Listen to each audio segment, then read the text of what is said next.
I'm helping my sister plan her baby shower, and I'm so excited that my task is to make the candy gift boxes. Baby showers can be expensive, so we're looking for ways to save, and I'm going to make these boxes to save us hundreds.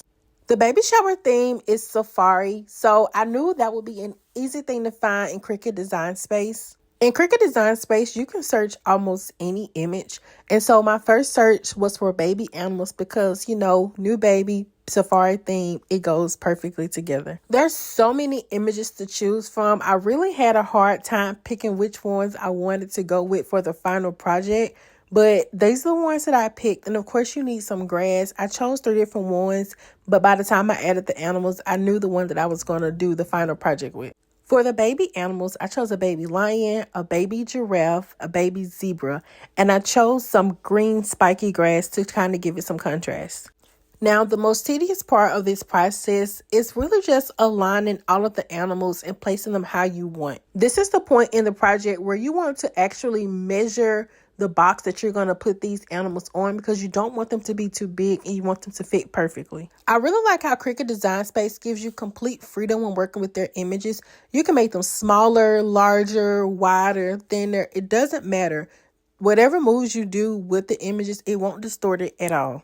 I finally got all the images the way I want them, and I'm going to use my favorite shortcut tool. It's the align, because all you have to do is select all the images together, select align, and then click the bottom option.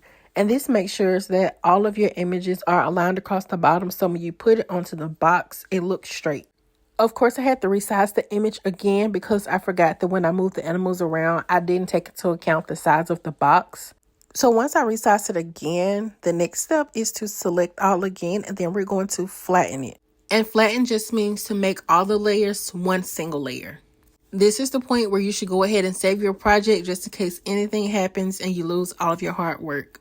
I like to name my projects according to what the project is. That way, if I want to come back to it, I can remember what it is. So Safari is always going to be the key word for me here.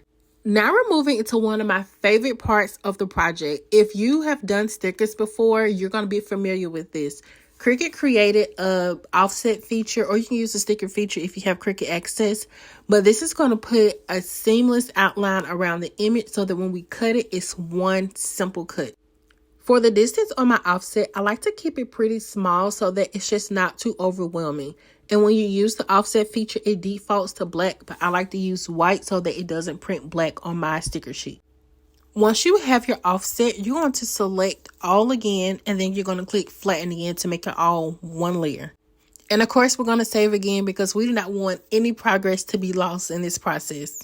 And the whole point of this project is to save time, save money. So we're going to duplicate this image, and we're going to make sure that we fill up the entire sheet so that we don't waste any paper.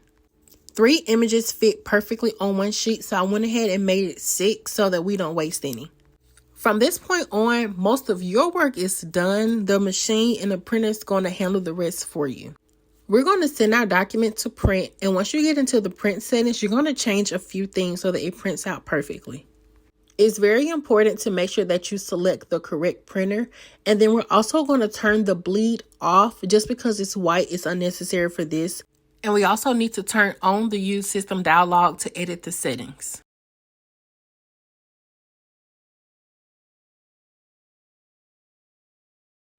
In the printer preference section, you're going to make sure that you select the correct printer, and then you're going to click on preferences. For the printable vinyl that I'm going to be using, I want to change the paper type to photo paper semi-gloss. I love the vibrancy of the colors when I use the semi-gloss option. And you also have to change the output quality to high quality instead of normal. This will take a little bit longer to print than normal printing, but the quality and the color will definitely make up for the time that's spent.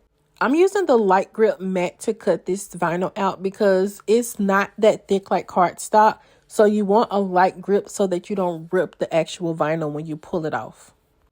Once the mat is loaded into my Explorer 3, it cuts so perfectly and so seamlessly. This is my favorite part to watch because it just amazes me how easy that is. And it's going to peel off just like a sticker. So I just simply align the sticker with the bottom of the box and I press firmly so that it adheres. Just like that, we have the perfect treat boxes for a safari themed baby shower, and this cost me less than $20 to make. Having a Cricut cutting machine was one of the best things, hands down, that I've ever done, because I get to save so much money by making projects by myself as opposed to having to hire someone else to do it. If you're looking for a sign to get a Cricut cutting machine, let this be your sign. Go ahead and get one now and let's start making.